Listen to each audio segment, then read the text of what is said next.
sistema digestivo, habíamos visto desde el inicio, desde la parte de motilidad y sistema nervioso digestivo. Habíamos hablado de las secreciones, de cómo se iniciaba la digestión, la necesidad que tenemos de tener secreciones para iniciar la digestión de los elementos que consumimos. Bueno, habíamos hablado de carbohidratos con la lipasa, ¿no? la amilasa lingual que inicia el metabolismo de los carbohidratos. Habíamos hablado de las proteínas cuando llegaban al estómago, que con el pH, el pepsinógeno que se producía por las células principales, se transformaba en pepsina, ¿no? Por el pH de ácido no mayor de 3. Y esto hacía que comience también la digestión de las proteínas. ¿Cuál es el proceso de la digestión? El romper enlaces, ¿no es cierto? El hidrolizar. Vamos a ver en la siguiente clase de digestivo, cómo rompen los enlaces. Y las grasas habíamos hablado de una lipasa lingual, ¿no es cierto? Una lipasa lingual que, si bien en la boca las grasas nos permiten masticarlas y secretar esta lipasa lingual cuando detecta grasas en nuestras papilas gustativas, no es, digamos, ahí donde trabaja la lipasa lingual, sino que esta lipasa lingual necesita un pH ácido, ¿ya? Y este pH ácido ¿dónde se presenta? En el estómago, ¿no es cierto? Entonces, cuando todo el bolo alimenticio pasa por el esófago y llega al estómago, entonces comienza la digestión de las grasas. Y en el estómago también se produce la lipasa gástrica. Ambas lipasas necesitan un pH ácido para funcionar, ¿ya? Y este pH ácido permite que se inicie el proceso de digestión directamente en el estómago también. Es decir, grasas y proteínas comienzan a digerirse en el estómago. Ahora, nuestra dieta se basa en grasas, dicen saturadas, insaturadas, grasas de cadena corta, cadena larga, ¿no? Como quieran llamarlo ustedes. ¿Qué deberíamos comer? Grasas de cadena corta, ¿no? ¿Para qué? Para que estas grasas de cadena corta se absorben más rápido. Sin embargo, nosotros no comemos grasas de cadena corta. El 90% de nuestra dieta se basa en grasas de cadena larga, ¿no? Los aceites, las grasas que usan ustedes, la margarina en vez de mantequilla, ¿no? Todo eso son grasas de cadena larga, ¿ya? Y entonces eso hace que tengamos un proceso de digestión mucho mayor y el ingreso de las grasas a nuestro organismo demore mucho más. Ahora, son importantes las grasas en nuestro cuerpo. Cuando hemos hecho metabolismo, la última clase de fisiología 1, si todavía se acuerdan de eso, decimos que 1 gramo de grasa nos da 9 kilocalorías, ¿no es cierto? Entonces, la grasa es un aporte energético que usamos nosotros también, sino que hay que consumirlas en determinada cantidad. Lo que sucede es que en nuestra dieta casi todos son triglicéridos, el 90% de nuestra dieta son triglicéridos. Entonces, es bien difícil cambiar ese sistema, ¿no? Los triglicéridos son la mayor cantidad de grasa que nosotros vamos consumiendo. Bueno, entonces, ¿quién nos ayuda aparte del estómago con su lipasa lingual y su lipasa gástrica? El hígado. El hígado nos produce todo lo que son sales biliares. El páncreas nos produce todo lo que son lipasas también, pancreáticas. ¿Quién estimulaba la secreción de estas dos sustancias? La colecistoquinina, acuérdense, ¿no es cierto? La colecistoquinina. Vamos a irlo viendo poquito a poquito. Entonces, y tanto las sales biliares como la bilis, como el páncreas, con su producto, salen en la segunda porción del modelo, que es donde se comienza a activar directamente la digestión de las grasas. He ahí la importancia de que páncreas, hígado, vesícula estén en buen estado para poder permitir la digestión adecuada de estos elementos nutritivos. Ahí está más clarito, ¿no? El dibujito. El hígado produce sales biliares, tiene los conductos hepáticos, derecho e izquierdo, sale un conducto hepático común, ¿no? Conducto hepático común. Y ese conducto hepático común nos lleva a la bilis, acá, a la vesícula biliar, la vesícula biliar que está debajo del hígado, que ya la mitad de la población carneña no debe tener, porque no les cuento que todos los días sacan vesículas a cantidad, ¿no? La cantidad de bilis que llega acá es con agua y sales biliares, y la vamos absorbiendo. Se absorbe el agua, tiene una gran cantidad de absorción de agua. Lo que hace que solamente se quede la bilis. Y la bilis al estímulo, la bilis sale por un conducto biliar, que junto con el conducto hepático, ¿no? Ambos forman el colédoco, ya ustedes lo han visto esto, y el colédoco sale junto con el conducto pancreático, juntos, estimulados por la colecistoquinina, ¿ya? Por la colecistoquinina, hormona colecistoquinina. Cuando percibe la grasa, comienza a producir esa inflamación. ¿Qué pasa si no tiene vesícula? La cortan de acá se corta la vesícula. Y ahí van, lo disecan. Nosotros los profesores de cirugía van a entrar y van a ver cómo cortan esto y les enseñan cómo lo disecan todo. A mí me parece que no deberían aprender ustedes eso, pero bueno. Lo cortan y lo disecan, la sacan la vesícula. Ya está listo, afuera la vesícula. Nos queda bilis en ese esquema, seguimos teniendo bilis, ¿no es cierto? Pero esta bilis es diferente, estas sales biliares son diferentes.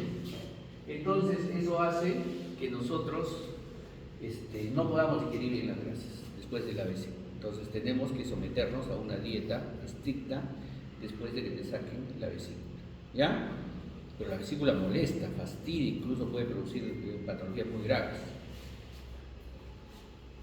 ¿Han escuchado que hay medicamentos que hacen que bajes de peso, que evitan que absorban la grasa?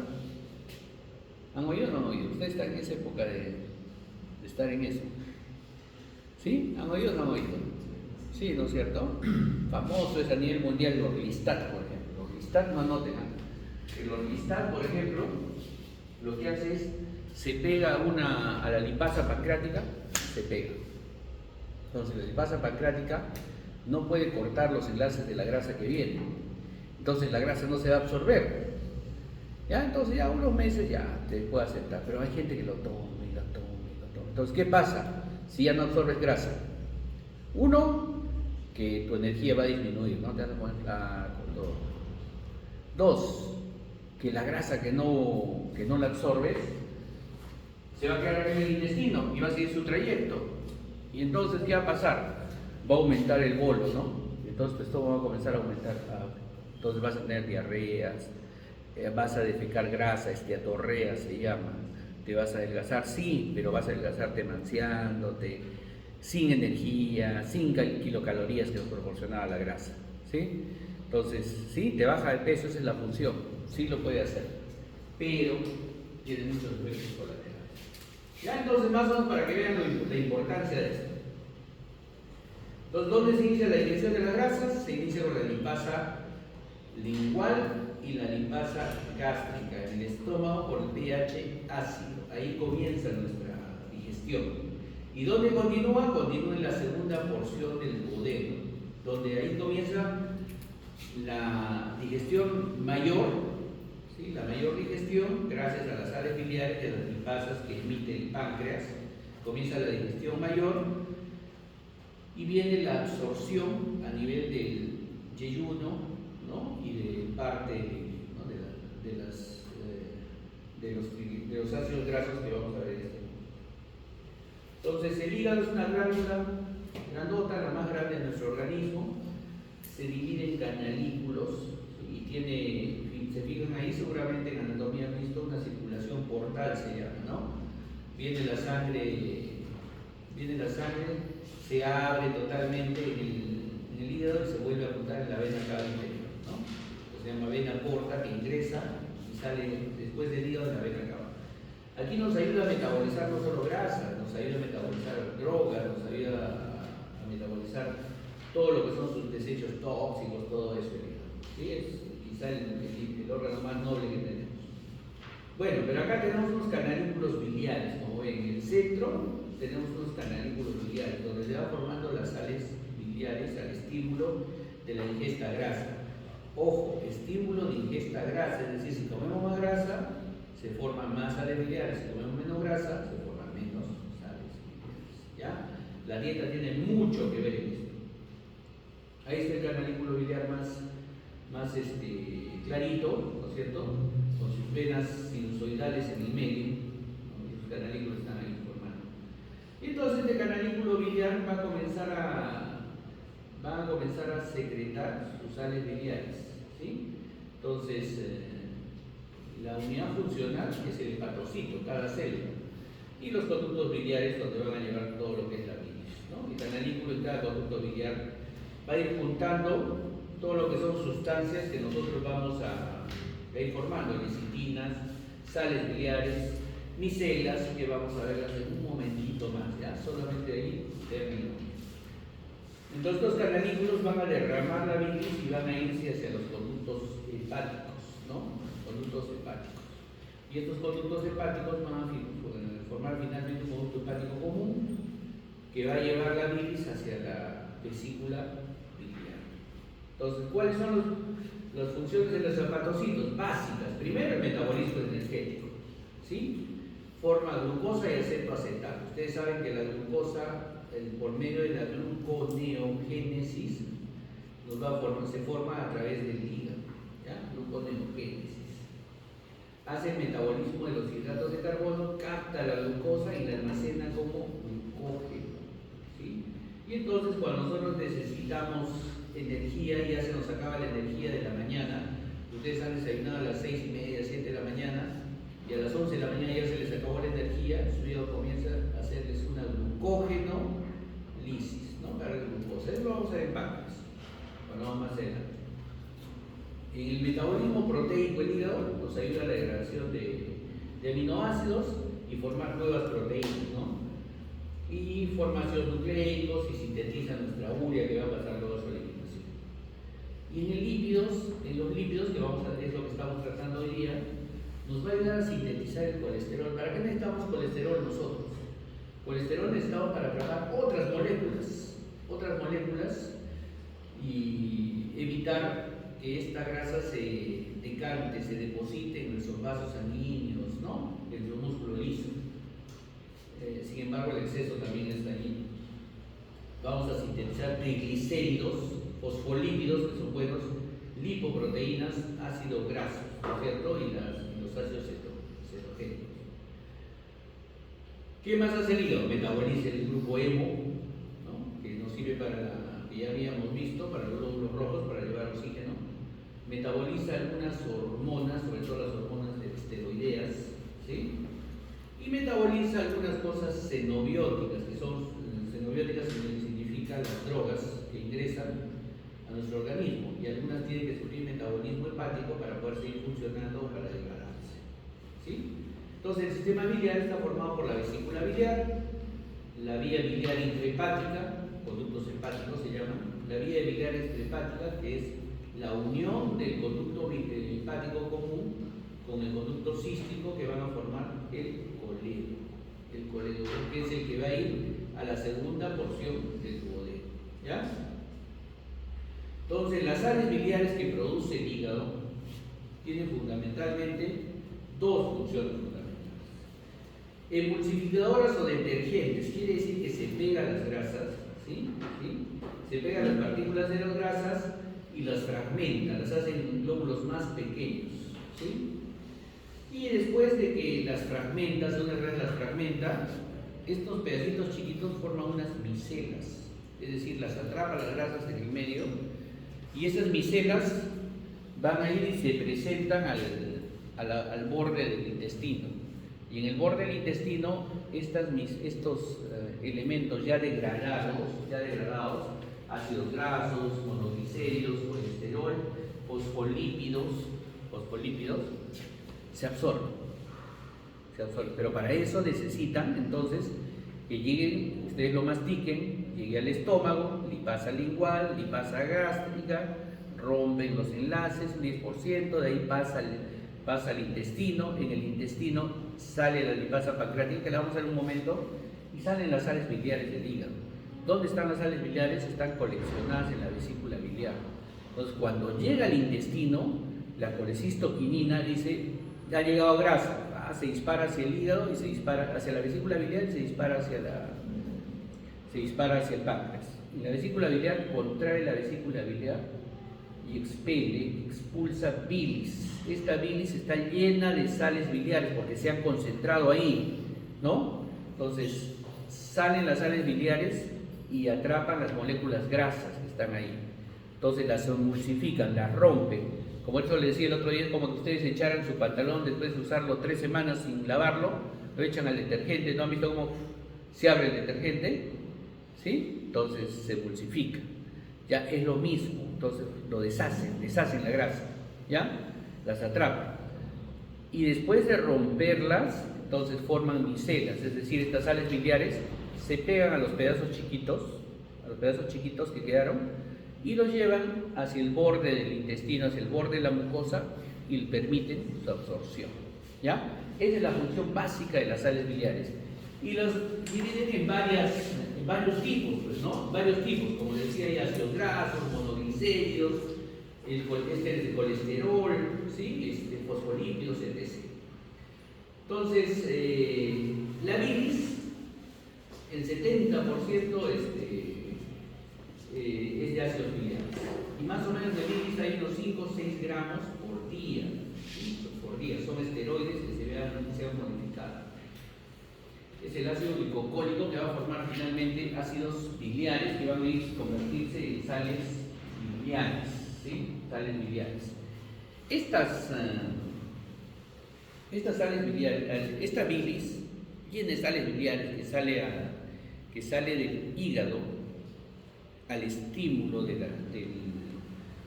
la alimentación con mucha grasa, ¿no? Sale hacia la vesícula. Y en la vesícula, llega a la vesícula esta cantidad, porque va formándose gran cantidad al día, se reabsorbe. Y al reabsorberse el agua, se van quedando las sales biliares, la bilis se va quedando dentro de la vesícula. Entonces ahí viene que si tu dieta no es la adecuada, como la mayoría de nosotros la tenemos, entonces la comemos grasa, se van formando sales biliares en el hígado. Llegan a la vesícula y en la vesícula se absorbe el agua, pero se van formando tantas sales biliares que llegan con agua a la vesícula y se tiene que absorber más agua, y se va quedando bilis. Entonces se forma mucha bilis, tanta se forma que comienza a precipitarse. Ya comienza a precipitarse. Y cuando se precipita se van formando estructuras que se van endureciendo. Y entonces tenemos cálculos. Ya, cálculos. O sea, tu dieta está muy relacionada a tu formación de cálculos. ¿Ya? Muy relacionada. Nuestra estadística es que antes operábamos de cálculos biliares a los pacientes de 60, 70 años. Ahora el común es entre 40 y 50 años. El común, miren cuánto hemos bajado en 20 años, 2 décadas, ¿no?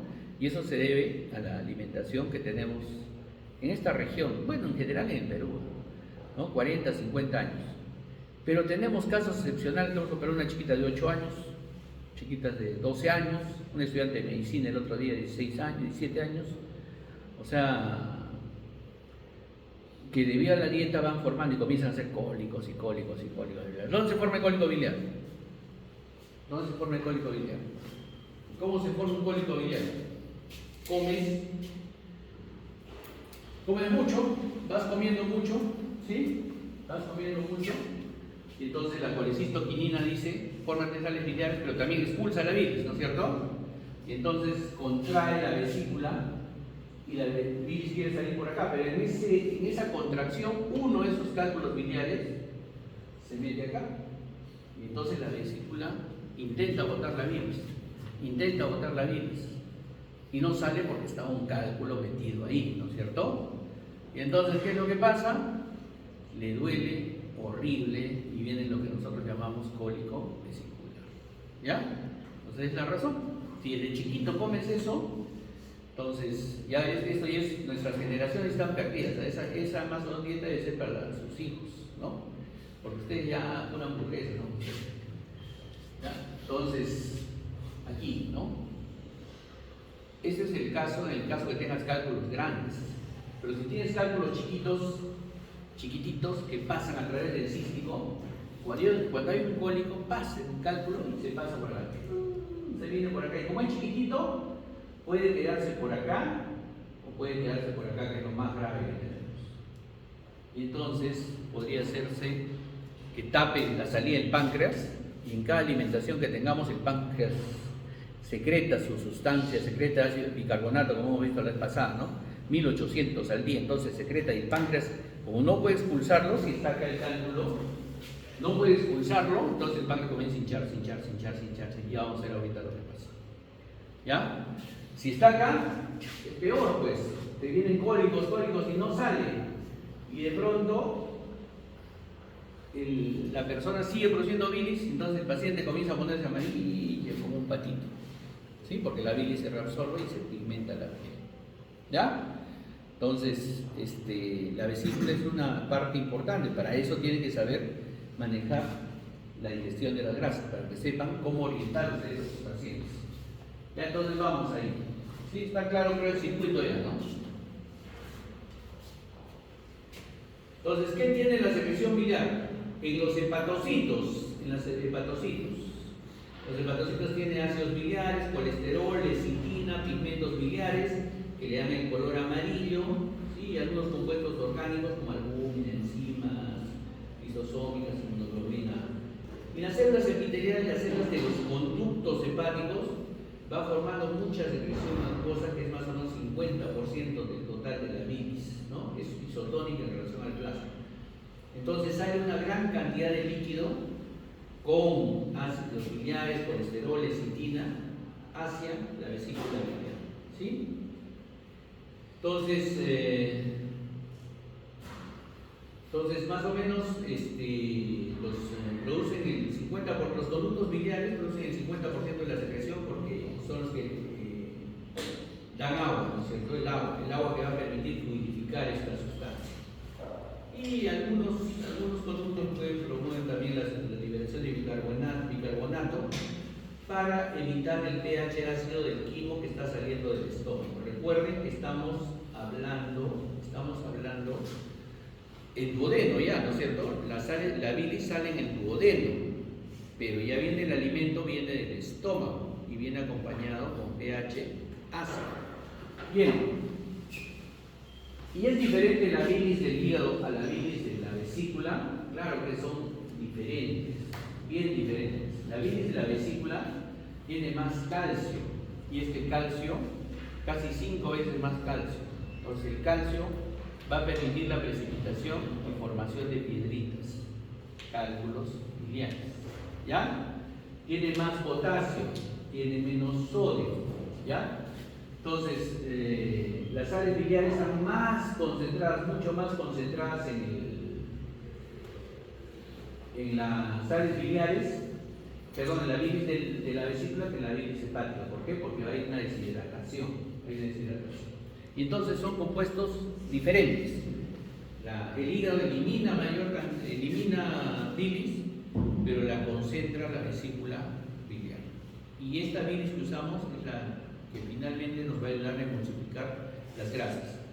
Creo que está claro la función de las sales biliares en la emulsificación de las grasas, ¿no es cierto? Ya está claro, ya sabemos para qué tenemos bilis, ya sabemos para qué producimos la bilis, y sabemos los riesgos que tenemos si es que esta bilis escanda debido a cálculos biliares. Entonces, la mayor cantidad de las sales de la secreción biliar son las sales biliares, ¿no? Las sales biliares tienen menos lecitina, colesterol, etc. Entonces, más o menos sintetiza 0,6 gramos de sales biliares al día, ¿ya? ¿Y quién es el precursor de las sales biliares? El colesterol. ¿Comemos colesterol? Sí, comemos colesterol. Ese es el colesterol en los alimentos. Pero el principal productor de colesterol es el hígado, y el hígado produce sales biliares, ¿sí? Entonces, de ahí vienen los ácidos biliares previos a la formación de sales biliares. El colesterol produce ácido quenoxidesoxicólico y ácido taurocólico, que lo van a leer en su libro, ¿no? Y ambos van a producir finalmente lo que son las sales biliares, ¿sí? Las sales biliares. Y entonces ahí tenemos más o menos cómo se van conjugando las sales biliares en el hígado, todo en conjugación por el transporte activo con el sodio. Entonces el colesterol va formando el ácido que no desoxicólico al final. ¿Sí? Ese es el final. Es el final de bioquímica eso. Y finalmente nos forman los ácidos biliares. Entonces, ¿qué pasa cuando las sales biliares ingresan a nuestro conducto del intestino? Bueno, todos los días ingresan sales biliares al conducto del intestino, pero no todos los días se van las sales biliares con las heces. ¿Sí? ¿Le dan el color a las heces? Sí, le dan el color a las heces, el color medio amarillento, café. Ese es un color ocasionado por las sales biliares, pero en cantidad pequeña.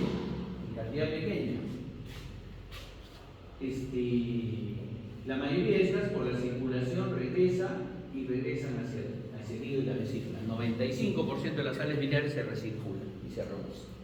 ¿Ya? Se recirculan y se reducen. ¿Qué pasa? A ver, podemos saber, son doctores. ¿Qué pasa si tú encuentras un paciente que está amarillo y sus deposiciones son blancas? Blancas. No tienen color.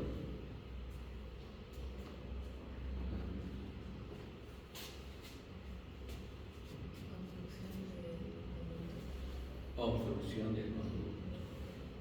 ¿Y por qué se obstruye? Por un cálculo de repente se obstruye y entonces te pones amarillo porque no está recirculando la bilis, ¿no? La bilis está quedando en tu hígado, está quedando en tu vesícula. Y como no pasa la bilis al conducto intestinal, al duodeno, entonces tus deposiciones se van formando, pero no van a adquirir color, porque no hay bilis en las deposiciones. Y aparte comienza a hacer deposiciones sueltas porque la grasa no se va a emulsificar, no vas a digerir grasa, entonces comienza a hacer esteatorrea, es decir, aumenta el nivel osmótico de tu quimo, ¿no? Y comienza a hacer diarreas, esteatorrea se llama eso. ¿Ya? ¿Y qué pasa si esto se te presenta y nunca has tenido cálculos biliares? Nunca te ha dolido el hígado, nunca has tenido un cólico. Es más, cuando se te presenta te pones amarillo, las heces blancas y nunca te dolió nada.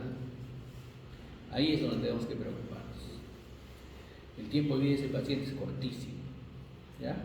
¿Por qué? Porque recuerden que por aquí está el páncreas, ¿no es cierto? ¿Sí? Y cuando el páncreas va creciendo, su cáncer del páncreas, no nos da señales, ni lo sentimos el páncreas, Pero de pronto, un día el cáncer del páncreas crece y cierra el conducto, ¿no? Cierra acá. Sin dolor, sin nada, sin cólicos, sin nada, así, sin hacer dramas, cierra. Listo. Eso quiere decir que el cáncer ha crecido bastante. ¿Ya? Y ese es un cáncer que no te va a dar más de 5 o 6 meses de vida, con mucha suerte, con mucha suerte.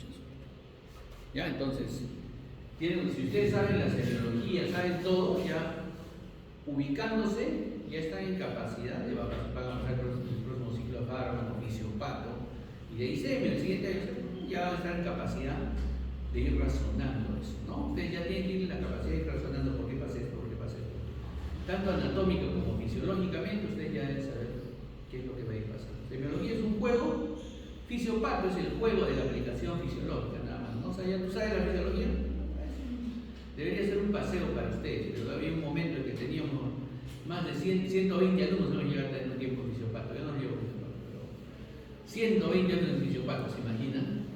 Eso quería decir que bien estaba pasando muy flojos de fisiología, ¿no? No había. Entonces ahí es donde tuvimos que poner barbas en remojo, ¿no? Si se tiene que quedar en fisio 1 o 2 años, tiene que quedarse para aprender eso, para poder pasar al fisiopato con una buena base y hacerlo, ¿no? Entonces es lo importante, o sea, no se enojen a veces si es que tienen que repetir una vez, 2 veces, porque, o sea, tiene que pasar. Finalmente esa es la función de ustedes, ¿no? La responsabilidad de la universidad es una responsabilidad de que ustedes salgan a tratar bien a los pacientes, ¿no? A que salgan, que su vida sea exitosa, siempre y cuando den diagnósticos excelentes y que la gente los quiera por eso, ¿no? Porque si no saben bien esto, se imaginan, salen y comienzan a deambular. Si no diagnostican un cáncer de páncreas saliendo de la universidad, pues están perdidos. ¿Ya? Ahora ya saben, ojalá se corren al final de la carrera. Ya, entonces, así se recirculan los ácidos biliares, las sales biliares, ¿no? Se regresan salen de la vesícula al duodeno y del duodeno regresa el 95% regresa hacia el hígado y vuelve a recircularse, ¿no? Vuelve como colesterol a ser ácido ketoxidesocicólico, vuelve a formar sales biliares y otra vez vuelve. Y así es un ciclo, se va a recircular. Entonces las sales biliares se excretan por las heces, le dan el color a las heces, ¿sí? Solubilizan el colesterol para poder hacerlo más absorbible, facilitan la digestión de los lípidos dietéticos, los glicéridos, los ácidos, los triglicéridos, ¿sí? Y facilitan la absorción de algunas vitaminas liposolubles. Ese es otro truco. ¿Cuáles son las vitaminas liposolubles? Eso es bioquímico, hasta allá pasa. ADI, K, ADK, ¿no? Ya, esa es la sinónimo, ¿ya? La hemotecnia. ADK son liposolubles. Entonces, cuando tú no, el Orlistat, por ejemplo, que les contaba, el medicamento que sirve para que no absorbas la grasa, inhibe la lipasa pancreática y comienza a hacer esteatorreas y bajas de peso, pero tu colateral viene, estás todo más flaco, pero no tienes vitamina K. ¿Para qué nos sirve la vitamina K? Lo hemos visto en Fisio 1. ¿Se acuerdan o no se acuerdan? Factores de coagulación. ¿Se acuerdan los factores de coagulación? Ya está, factores de coagulación. ¿Para qué es la vitamina A? Mucosas, inmunidad. ¿Para qué sirve la vitamina D? Bioquímica, es bioquímica. Vitamina D. El metabolismo del calcio, ¿no es cierto? Hueso, calcio. ¿Para qué sirve la vitamina E? El mayor antioxidante que tenemos, ¿sí? Entonces, si tú no absorbes esas vitaminas liposolubles, estás perdido. O sea, tienes sí o sí que absorber cierta cantidad de vitaminas y también las sales biliares, las sales biliares nos ayudan a la absorción de estas vitaminas liposolubles, ¿ya? Entonces, ¿quiénes controlan la secreción biliar? La colecistoquinina, que se produce a la sensación de grasa en el intestino, y la secretina, que es la que nos produce la sensación de pH, ¿no? Nos ayuda a la secreción de bicarbonato en los ductos. Pero también la colecistoquinina estimula la formación de las enzimas pancreáticas, ¿ya? Las enzimas pancreáticas. Entonces, ¿cómo viene la secreción pancreática? El páncreas, que trabaja en conjunto con la vesícula, con el hígado, para la digestión de grasas. El páncreas lo que hace es tener dos partes, básicamente. Páncreas exocrino, que vamos a ver hoy, y páncreas endocrino, que lo vamos a ver en un par de semanas, ¿ya? El páncreas exocrino son acinos, es decir, un conjunto de células que salen en un conducto, que lo hemos visto en la clase pasada. Entonces, estos acinos van a formar enzimas, ¿ya? Enzimas proteolíticas, enzimas que van a metabolizar carbohidratos y enzimas que van a metabolizar lípidos, que están inactivos. Y el conducto pancreático va a secretar bicarbonato, que es lo que vimos la vez pasada. ¿Para qué es el bicarbonato? Para neutralizar el pH del quimo que salía del estómago, ¿no es cierto? Sale el quimo del estómago y viene la secretina y le dice a los conductos, secreta bicarbonato, y aumentaba el pH. Entonces hacían un buffer en el duodeno para que no se queme la mucosa duodenal, ¿sí? Eso era la secretina. Pero la colecistoquinina nos ayudaba también a secretar enzimas en los acinos. Estas enzimas, que están inactivas normalmente en el periodo interalimentario, o sea, ahorita sus enzimas pancreáticas deben estar tranquilas, pero cuando ustedes comiencen a ingresar al duodeno el alimento, entonces la colecistoquinina las activa. Tenemos una tripsina que se encarga de activar todas las enzimas, ¿ya? Y estas enzimas salen junto con el líquido del bicarbonato, salen rumbo al duodeno. Y lo que estamos tratando ahora entonces salen las estearasas de colesterol, sale la lipasa pancreática. Que la lipasa pancreática es mucho más agresiva que la lipasa lingual y la lipasa del estómago, ¿no? Mucho más agresiva. La lipasa pancreática sí rompe mucho más enlaces, ¿sí?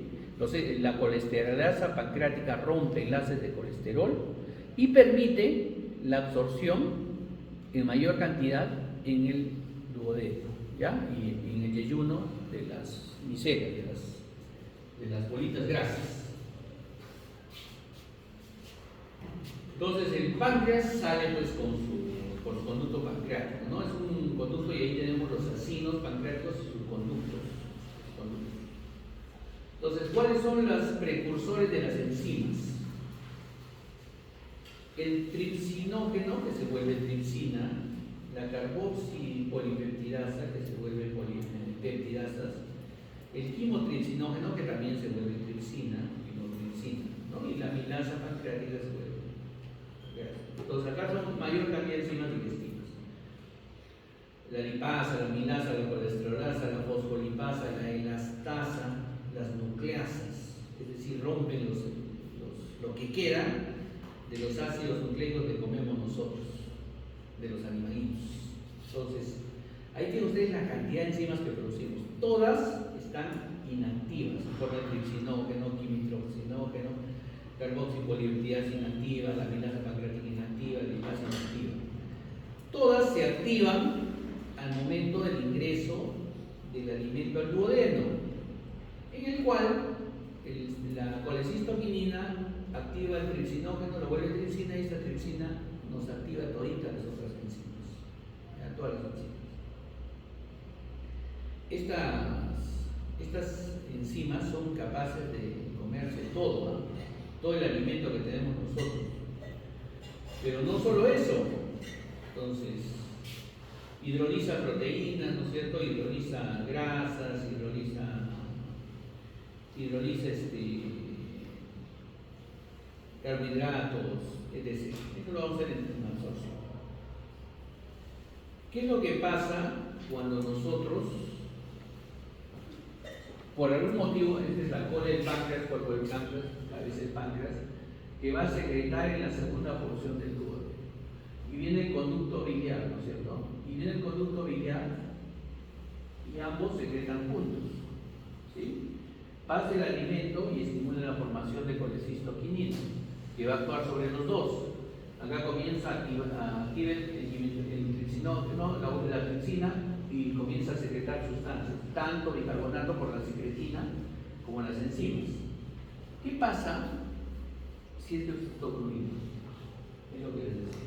Si se ocluye por un calculito chiquito, cierra. Entonces comienza esto a hincharse. Comienza a hincharse, eso se llama pancreatitis. ¿Sí? Y entonces comienza a hincharse y llega un momento en que las enzimas se activan dentro del páncreas y comienza a comerse el mismo tejido pancreático. Entonces la hace necrótica, comenzamos a matar nuestro páncreas. Y si se come un vasito sanguíneo y comienza a sangrar el paciente, pancreatitis necrohemorrágica. ¿Ya? Entonces, y así va, es el cuadro más severo y más peligroso que tenemos. ¿Cuándo nos pasa esto? Tenemos chicos que van y esta es una enfermedad que puede darse un joven, ¿no? Tenemos jóvenes que entraban pesando 80 y salieron pesando 40 kilos, los que se salvaron.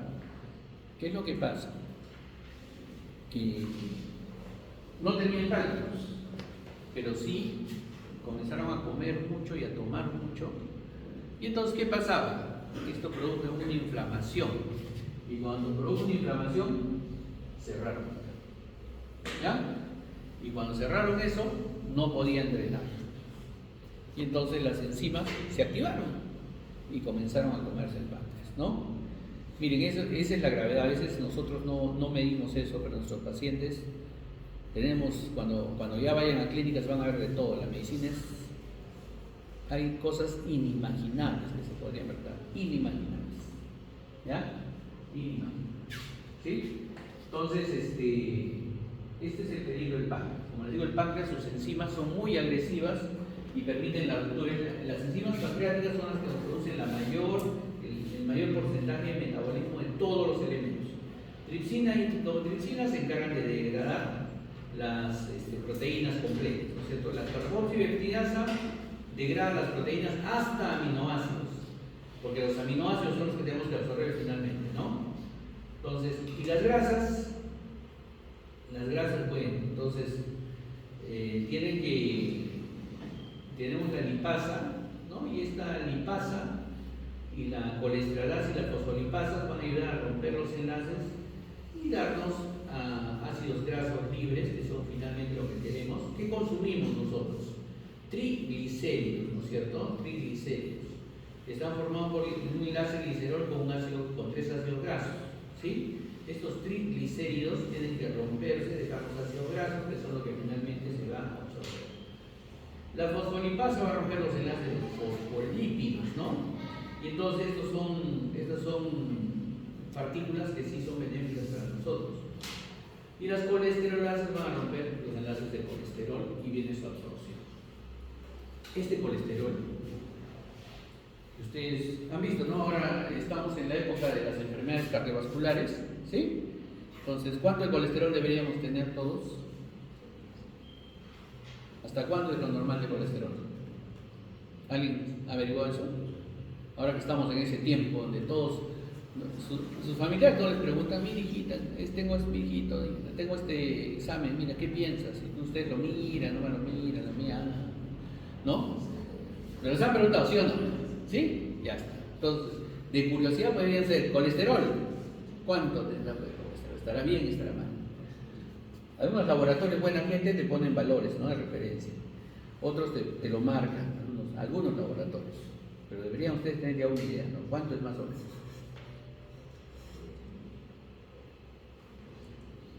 Más o menos 150 hasta 200, ¿no? Nunca pasar de 200, ¿no? 150, 200, entonces ya según el laboratorio. Pero ese es el margen más o menos, el rango. ¿Ya? Entonces, ¿y este colesterol por qué? ¿Por qué el colesterol es importante? Porque se absorbe, pero el colesterol se absorbe y comienza a atrapar las moléculas grasas, ácidos grasos, el mismo colesterol, ¿no es cierto?, que estén dentro de nosotros, nuestro organismo. Entonces, han escuchado, cuando hagan cardio van a ver, ¿no? Hay diferentes tipos de colesterol, porque dan colesterol y te dan diferentes moléculas, ¿no es cierto? ¿No? HDL, LDL, triglicéridos, ¿se han escuchado hablar de eso o no? Ya, estamos siendo digestivos, no estamos siendo cardiovascular, pero sí les voy a contar algo, ¿ya? Este colesterol, el colesterol bueno, digamos, parte del colesterol en general, ingresa el colesterol, pero una parte de este colesterol atrapa las moléculas malignas, por decirlo así, por las moléculas grasas difíciles de digerir, las que se depositan, las que tienen bajito peso molecular, las atrapan, ¿no? Comienzan a atrapar todas, triglicéridos, todo. Entonces, este colesterol forma unas moléculas que llaman kilomicrones, que finalmente van a formar HDL. Cuando tú ves en tu colesterol total y ves el HDL que está normal o alto, eso es bueno, porque ese HDL va a atrapar las moléculas malas por decirlo. Pero en cambio, si tú ves LDL, que es una parte del colesterol que se absorbe, este LDL va a ir a pegarse a las arterias, a los músculos, y las endurece y forma placas de ateromas. Entonces eso tienes que tenerlo bajo. Si lo tiene alto, el LDL es muy peligroso, ¿ya? Es de riesgo cardiovascular alto. Aunado a esto, se absorben los triglicéridos, ¿no es cierto?, por las lipasas. Estos triglicéridos también nadan con el colesterol. Entonces, ¿quién los atrapa? Los HDL, los kilomicrones, los van atrapando. Pero cuando hay muchos, se liberan. Y estos triglicéridos también tienen que estar bajos, porque si los triglicéridos están altos, los triglicéridos espesan la sangre, la hacen más espesa. Y entonces, si tú tienes LDL alto, es decir, las arterias gruesas, duras, no se dilatan y están formando ateromas, y tienes la sangre espesa por los triglicéridos, tienes factores altísimos de riesgo de muerte en 5 años. ¿Ya? Entonces, sus pacientes, sus familiares, cuando ahora ya van a ir, ahora mírenlos con atención, ¿ya? Cuando les saquen sangre, mírenlos, aprendan a mirar eso, ¿ya? Tienen que mirar, o sea, vayan a hacer la visita a sus abuelos, a sus tíos, aprovechen. ¿ya? Enséñame tus últimos análisis, todo, como les he dicho, el de orina, el de sangre, todos, entonces ahí van averiguando ustedes. El colesterol tiene su límite, hasta 200, ya lo máximo. Y el HDL tiene que estar a niveles normales y bajos, tienen que estar bajos el LDL, porque les digo que es el que endurece las arterias, forma ateromas, y el triglicérido que espesa la sangre. Entonces, si tienes alto el LDL y tienes alto los triglicéridos, ¿qué tienes que hacer? Tienes que educar, no le voy a decir te vas a morir en 5 años, ¿no? Tienes que educarlo y decirle que tenemos que cambiar la dieta, que es obligatorio el cambio de dieta. ¿Sí? Si le pasa algo, ya cuando te das con el alma limpia tú, ¿no? Tú ya aconsejaste, ¿sí o no? Que eso es lo de... Ya cuando sean más grandecitos ya van a ver qué tratamiento le podemos dar para disminuir ese tipo de cosas, ¿no? Pero lo básico es evitar la absorción de colesterol, ¿no? Hay medicamentos para eso. ¿Ya? Hay medicamentos para eso. Eso ya lo van a ver en fármacos, en el capítulo entero. Bien, entonces, ¿qué más? La colesterolasa hidroliza los ésteres de colesterol. La fosfolipasa separa los enlaces de los fosfolípidos, ¿no? Y la lipasa pancreática hidroliza las grasas neutras, ¿no? Hasta liberar. Los carbohidratos vamos a la que hace amenaza pancreática. Entonces, las enzimas pancreáticas se activan, ¿no es cierto? Se activan dentro del... Están inactivas y se activan por la tripsina y son liberadas hacia el duodeno, ¿sí? Y la tripsina comienza a activarlas a todas y se liberan toda la cantidad de enzimas que hemos visto y liberan, rompen enlaces, hidrolizan los enlaces, ¿no? Y permiten tener los elementos que finalmente vamos a absorber. Como les digo, la siguiente clase es digestión y absorción. ¿Sí? Los iones bicarbonato que se secretan por el conducto pancreático se encargan de neutralizar el pH, el ácido clorhídrico, el estómago, que pasa hacia el duodeno. Entonces, bueno, esta es la parte de cómo se sintetiza el bicarbonato en el conducto pancreático, que es lo mismo que ustedes han visto en todos los índices. Acá es importante el transporte del ácido carbónico con el ion sodio, ¿no es cierto? Y el CO2 finalmente.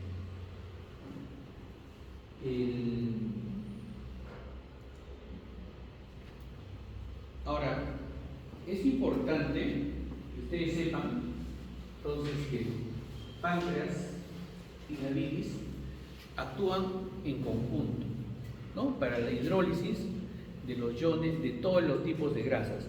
Y es importante que sepan entonces que el aparato digestivo se encarga de la ingestión, trituración, masticación, preparación de los elementos, ¿no? De las grasas. Segundo, su hidrólisis, eso quiere decir digestión. ¿Qué hacemos?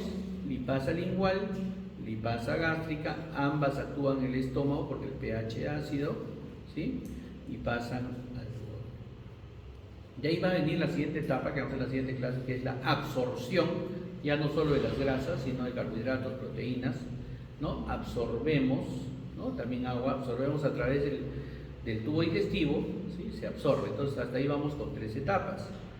Dentro de las grasas también sufre un metabolismo, ¿no? Que hemos visto ahorita en el hígado, ¿sí? Lo que formamos, kilomicrones, formamos HDL, LDL. Y después viene su etapa de excreción, ¿no? Eliminación y excreción, que va, generalmente el exceso de grasas van también con la materia fecal. Bien, preguntas, dudas. Sí, sí.